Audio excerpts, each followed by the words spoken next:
ہم اہل سنت ہیں، ہم نہ ماتم کرتے ہیں نہ ہم مصائب پڑھتے ہیں. غم تو رسول اللہ کی سنت ہے، رسول اللہ روئے. جس کو اس کا غم نہیں ہے، میرے اعلیٰ حضرت نے لکھا ہے، وہ اپنے ایمان کو چیک کرے. غم حسین اور سوگ حسین میں فرق ہے. منانا اور چیز ہے، غم ہونا اور چیز. بھائی واہ واہ. آپ مجھے یہ بتائیے کہ میں کون سا کام کروں گا جس سے امام خوش ہوں گے؟ کیا نہ کرنا؟ بال نہیں نوچنا، سر نہیں پیٹنا، سینہ نہیں پیٹنا، بے صبری نہیں کرنا، شریعت و سنت کے پابند رہنا. امام سکھا رہے ہیں. اور پھر امام زین العابدین اور سیدہ زینب کے خطبے پڑھیں جب کوفے میں ان کو گھمایا پھرایا جا رہا تھا بازاروں میں. آل رسول کو ہمیں کہتے ہوئے پتہ نہیں کیا ہوتا ہے، لوگ کیسے سہ لیتے ہیں. رسول زادیوں کو بازاروں میں پھرایا گیا، یہ ظلم ہوا ہے، اس کے باوجود رعایت مانگتے ہیں لوگ. اس وقت امام نے کیا خطبہ دیا؟ اب رو رہے ہو، اب ماتم کر رہے ہو. کس نے بلایا تھا خط لکھ کے؟ وعدے کس نے کیے تھے؟ قسمیں کس نے اٹھائی تھیں؟ یہ دونوں کا بیان، سیدہ زینب کا بھی، امام زین العابدین کا بھی، کہ ہم یہ دعا کرتے ہیں جس کو آپ اردو میں بد دعا کہتے ہیں. تم قیامت تک روتے پیٹتے. اللہ، یہ بد دعا ہے، یہ ان کی کتابوں میں موجود ہے. حضرت پھر اعتراض کرنے والے یہ بھی کہتے ہیں کہ اماں عائشہ نے کیوں کہا؟ کیا؟ جب اللہم رفیق لالا، جب حضور کی ذات نے کہہ دیا، جب سر مبارک اماں عائشہ کے پاس تھا، اماں عائشہ نے ماتم کیا. ماتم سے مراد اس کو ماتم کہو گے؟ اماں عائشہ اس کو ماتم کہو گے؟ اگر وقتی طور پر اچانک انہوں نے اگر بالفرض اپنے سر کو پکڑا بھی، تو اس وقت کی کیفیت ہے، کیا اس کے بعد ان کرتی تھیں ہر سال یا ہر موقع پہ؟ نہیں کرتی تھی. تو پھر اس کو کیسے سند بنا یہ ان کا رہے ہو؟ اجتہاد تھا جی، ان کا قیاس تھا. آپ ان کو قیاس نہیں، ایک کیفیت ہے. اگر بالفرض ہے تو کیا پوری طرح ثابت ہے وہ؟ اگر بالفرض ہے بھی تو وہ وقتی کیفیت ہے کہ اتنا بڑا صدمہ اگر ہے بھی تو وہ وقتی ہے. کیا اس کے بعد پایا گیا؟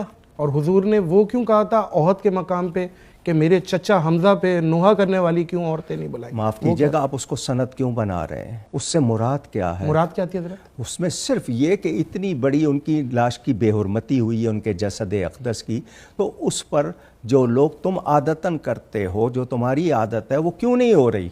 وہ اس میں صرف وہ وقتی بات ہے. اس کو سند بنا کر آپ اس کا جواز کیسے ڈھونڈ رہے ہیں؟ نہیں ڈھونڈ سکتے. مجھے یہ بتا دیں کہ کیا نبی پاک صلی اللہ علیہ وسلم نے کہا جا کے، صرف اتنا کہا نا کہ کیوں نہیں، تو کیا کروایا؟ حضور حکم دیتے تو سب کرتے یا نہیں کرتے؟ پھر کیوں منع کیا ہے کہ جی جب اپنے شہزادے کی وفات ہوئی، حضرت ابراہیم کی حضور کی آنکھوں سے آنسو نکلے، تو کیا فرمایا؟ کہ بے صبری کے آنسو نہیں ہیں، یہ محبت کے آنسو ہیں. واہ. لیکن کبھی کوئی ایسا سانحہ ہو جائے، دیکھیں انسانی مزاج کو، کوئی ایسا سانحہ ہو جائے تو وقتی طور پر جو کیفیت ہوتی ہے اسے آپ جواز نہیں بنا سکتے.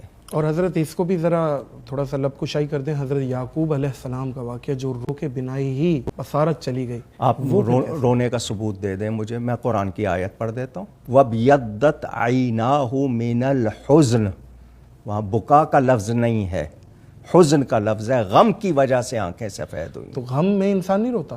جی، غم میں رونا شرط ہے. آپ کو بہت سارے لوگ سہتے ہیں اور کہ جناب کوئی معمولی سے اثر بھی نہیں ظاہر کرتے، وہ پی جاتے ہیں. وہ غم اور چیز ہے. غم کا اثر دل پہ ہو، کانوں پہ ہو جائے، آنکھوں پہ ہو جائے. قرآن کہہ رہا ہے حزن، بکا کا لفظ نہیں ہے.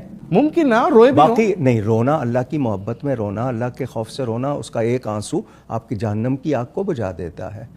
کون سا رونا؟ بے صبری کا رونا نہیں ہے، رانے پیٹنا یہ رونا نہیں ہے. مگرمچھ کے آنسو جس کو آپ کہتے ہیں کروکوڈائل. وجاہم، حضرت یوسف علیہ السلام کے بھائی آئے تھے یا نہیں آئے تھے؟ یبکون، سن رہے ہیں قرآن کے لفظ ہیں. یہ کہاں سے سند بنائیں گے اس کو؟ جو بات ہے اس کو سمجھو. امام کے لیے ہے کہ آخری وقت میں بھی سجدہ. یہ جتنے ماننے والے ہیں ان کے سجدوں کا کیا حال ہے؟ کیا بات ہے بھائی، واہ. کربلا ہر بندہ، ہر عام و خاص اپنے حساب سے بتا رہا ہے.